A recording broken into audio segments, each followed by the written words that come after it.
Assalomu alaykum ustobo. Azamatjon, to'ying o'tdi, endi ishlash kerak jura. Qulog'ingga ko'rpachani zar yopishib qo'ygan Azamat. Yo'ltiraman ustobo. Buni uzugi ham bor. Bo kiyimlaringni almashtir.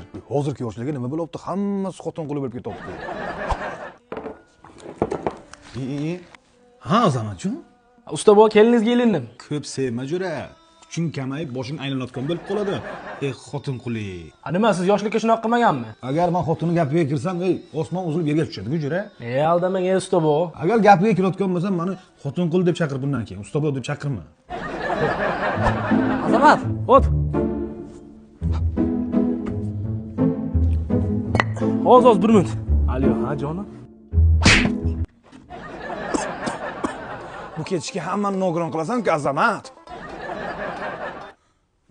Texno City do'konida hozir ustobo 2 xil aksiya ketyapti.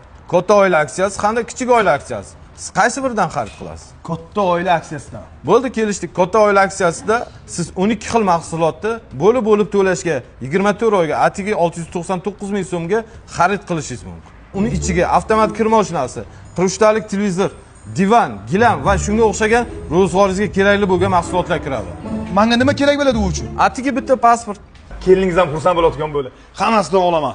Keliningiz o'zi 2 kundan beri o'yi qo'ymay o'tuvdi meni. Yaxshi bo'ldi-da. Ha, ustobo, yangi gapiga kirmayman deb 2 kundan beri o'yga kirolmayotgan ekansiz. Ha, xotin quli. Ovozingni o'chir, Azamat, hammaga sharmanda qilding-ku. O'zingiz aytdingiz-ku, xotin qulda chaqirasan. Yoshimni hurmat qil. O'zi bizda chola kampir bo'lib ketgan, Nima deb chaqiradi? Endi bizlar kampir quli deb chaqirgan. Akalar, narsalarimni to'g'irlab beringlar.